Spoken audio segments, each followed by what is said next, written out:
This video is going to focus in on one of the less common tools in the transform group, and it's transform distort.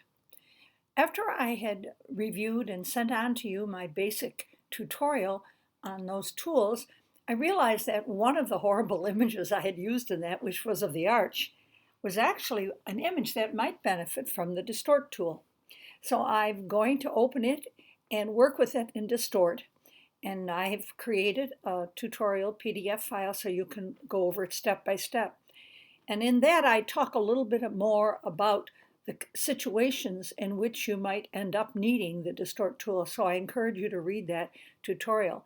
So what I'm going to do is open the same arch image that we used with the other tutorial. And if you will go in your application to File, Open, and you'll find inside today's remote lesson on the transform tools is a folder called Transform Tutorial on Distort. If you'll open that, you'll find that transform arch, which we used once before. I put a copy of it in this folder. And if you will go to it and open it, you will find that awful image. I commented in the tutorial that in most cases this would get just deleted. But if you have a unique photo that you have no other image of, and it's important to your purposes, then it's worthwhile knowing that there are repairs that can be done, although they take a little work, using Transform Distort. And that's what we're going to do here. So when I look at an image like this, the first thing I recognize is the horizon is off. So I'm going to start by fixing the horizon. That's where the green bushes meet the path. So to do that, I get my Transform Straighten tool, whichever yours is, and I draw a line along that, and I let the picture adjust. So you can see right away that if all I did was crop, I'd have lost almost the entire image. So in this case, if I want to use this, I'm going to need to stretch the actual pixels back into a position where they make a normal image. So Distort allows you to stretch pixels. It's not just pulling them horizontally or vertically, it's actually stretching them out to make them fit. And so at this point, I go into the image, and I've mentioned to you, if you're in Photoshop CC, the transform tool is in the edit mode. And I believe in most of the CCs, you may have to duplicate the background before you can use these tools. But in case that I'm in Elements, I don't have to, and there's no reason to preserve the background of this image. So I'm going to go to Image, Transform. I'm going to come over and choose Distort. When that, I will get points around the outside of the original image box, and that's where I begin to do my changes. And I'm going to work with probably every point on here to try to restore some normalcy to that arch. So I'm going to start with the upper right, and every corner and in midpoints there are points from which you can do some of your pulling. So I'm going to pull that top one over till I see the vertical part of the right side of the arch looks better to me.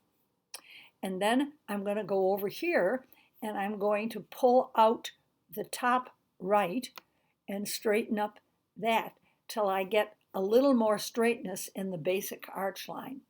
Well, if I crop now, I wouldn't have much photo, so I'm going to have to try to do some stretching to get back a picture that is a normal. So I have several things I can do. I can go and take the midpoint at the top and stretch this picture vertically. And of course, I can make it go anywhere.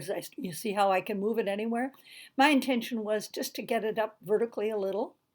I'm going to go to the right, to the left point, and see if I can come out and up and try to bring back something normal in that. Now, as I work, I'm always knowing that when I'm done, if I have some minor problems that I need to correct, I can always clone around that stonework. But I basically want to get back as much image area as I can. So let's see if I can pull out the top right corner here a little. And he realized that it's outside the visible image now, that thing is. See if I can, and if I get that out and up a little, I now have to take the bottom right point and straighten that out again, okay? And in the process, I've pulled in, so I grab the midpoint, stretch it out, and there's no way I would do this twice identically because it's playing with the situation, trying to make it the best you can. Down here, I'm going to go and stretch out that bottom point to straighten that. And then I'm going to come over here and see what I can do with this left point to get back more image. So I'm going to have to do a little fooling around with it as I go. And you realize I'm not just going out. I can go out and up and down any way I want to try to get back more area within that image. And no matter what I do, I can stretch this down now by going to the bottom middle point and stretching down. If at any time you want to control your movements to be within 45 degrees so that you don't slide around, you can always add a shift key to help you. But I'm doing a lot of sliding around anyway here. And as I get along, every time it does come out a little differently for me. And that's part of what happens when you work with this tool. So I'm looking at the general center of my image. I have lost some of my horizon in that. And so it means this left side needs to get pulled down a little bit to straighten that horizon. At this point, I would rather use the Distort tool to straighten the horizon because it's going to allow me to make adjustments. Well, in this case, I have, I think the upper left might move a little more out. Try to make that arch look as normal as possible. I realize that it is being distorted, but within normal reaches of what it looks like. Now, in this particular image, I can do a little more at the bottom, and of course you may have to expand the image window in order to get to the point which is no longer close to it. Okay. Now, as I do this, I'm getting to a point where I realize that if I do any more distorting, I'm going to lose the left side of the arch totally. If I want to increase that, I can play around with the midpoint and bring it back a little, like that. I got back a little more edge of the wall, but no matter what I do, there will always be some corner where I'm going to have to clone. I've done this 3 or 4 times and it's always a little bit different. I'm looking once again at my horizontal line where the dream meets the path. I'm going to try to correct that a little bit if I can. I have to grab the point.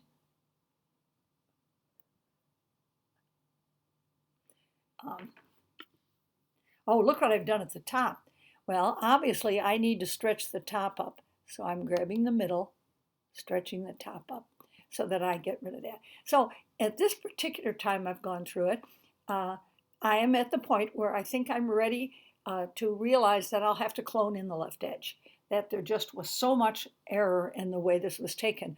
Incidentally, in my tutorial, I comment that what caused this mistake was the camera I wasn't thinking about the horizontal and vertical alignment of the camera's sensor to my scene.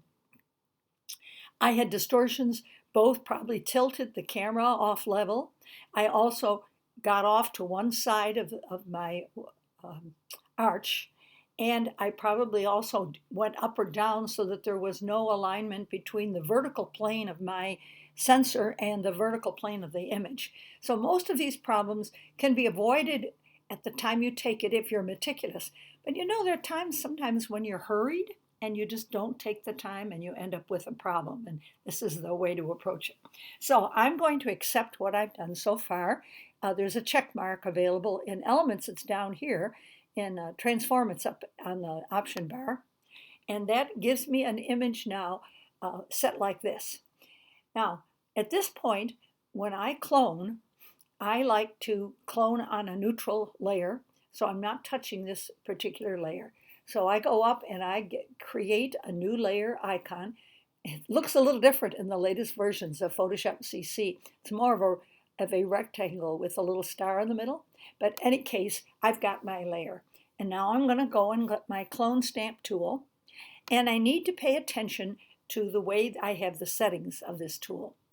It's important that sample all layers is checked because I'm working on a neutral layer and I want to reach the pixels on a different layer.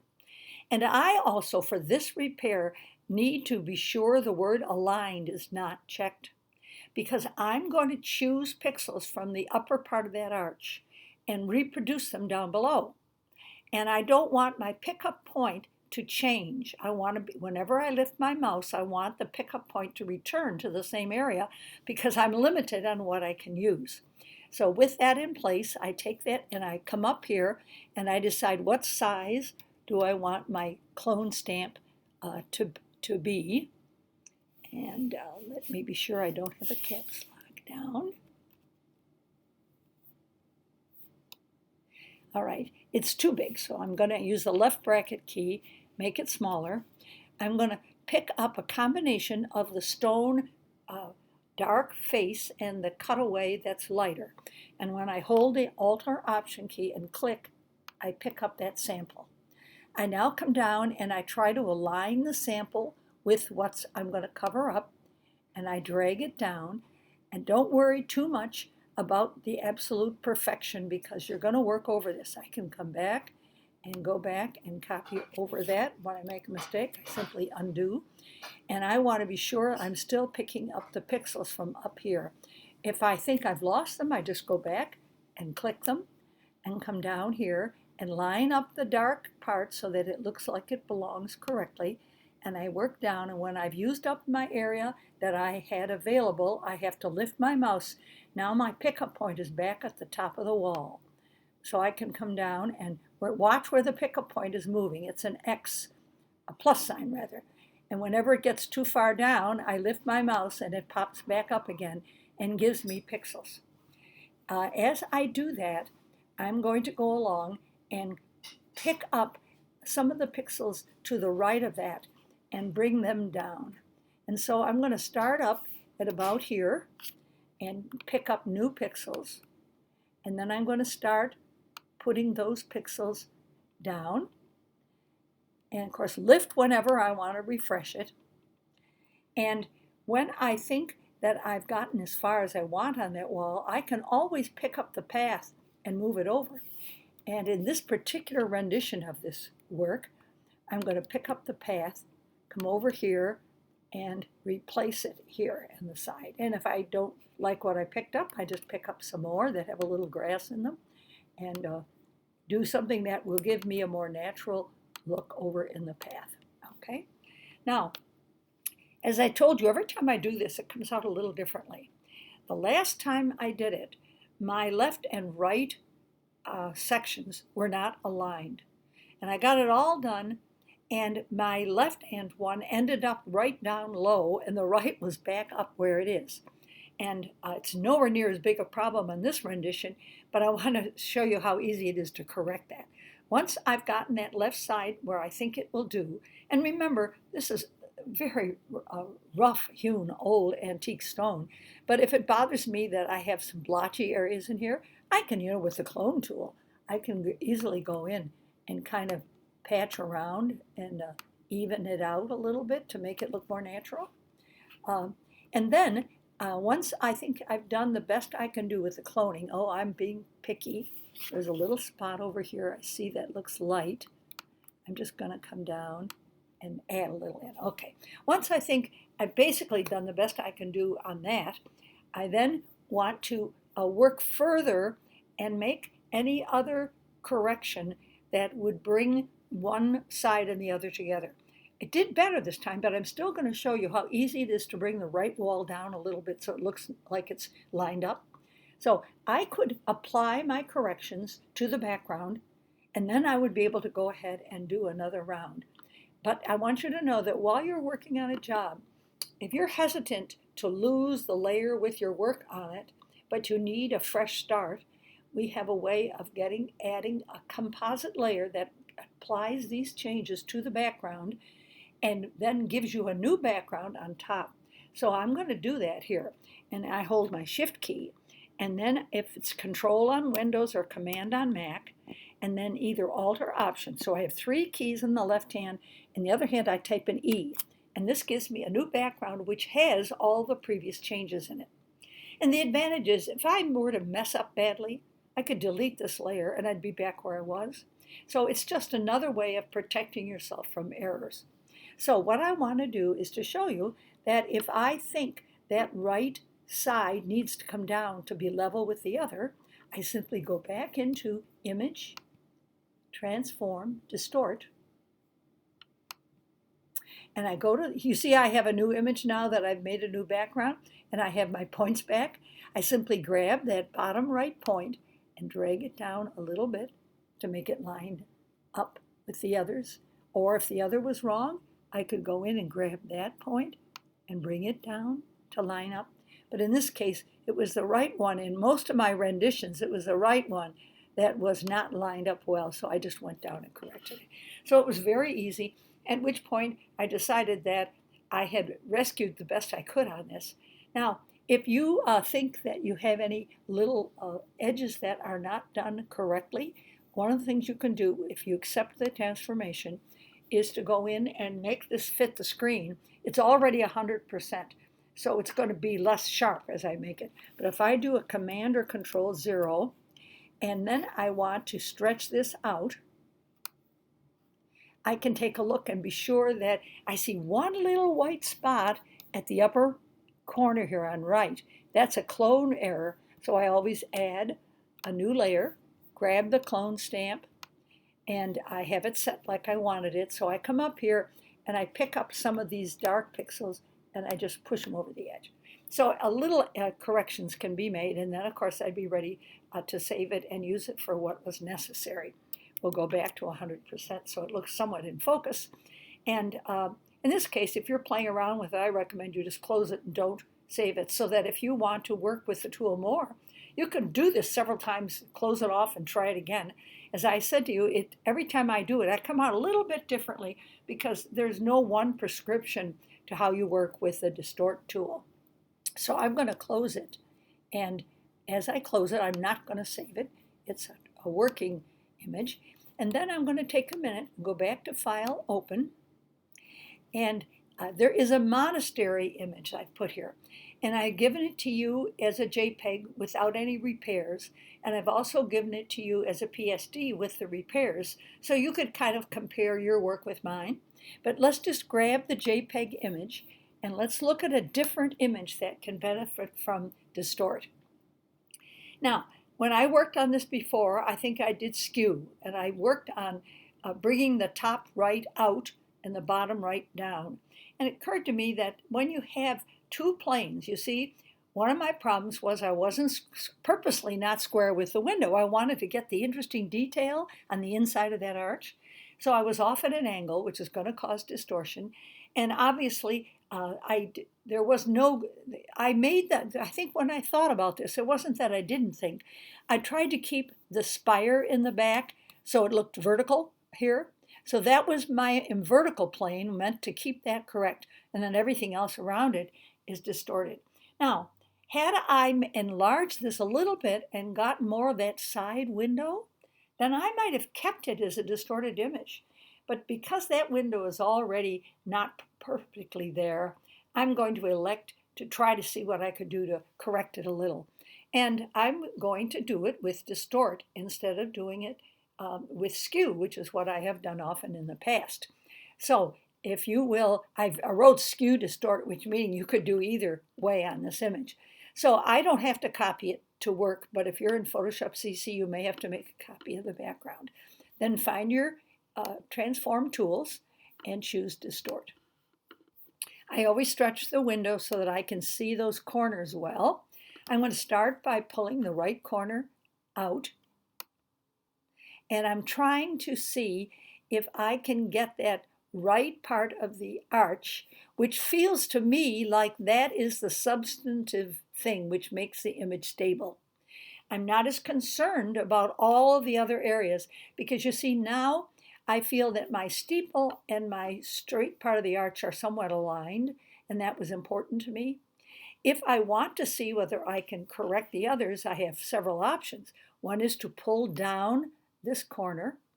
You see, if I don't want the distortion, how I can get rid of it. And then I could straighten the left, but it's the way this was taken. Uh, it was intended to show the inside of the arch, so it had to be at an angle. So I really don't want to get rid of that. I may correct, I think I've lost some of the feeling that the steeple is straight, so I may go to the top left and try to make it feel substantive. So when you're done, you want to know, does the image feel like it's solid, like it's standing, like the person had some stability in the way they held their camera? And it's up to you. I've lost a little of this straight line.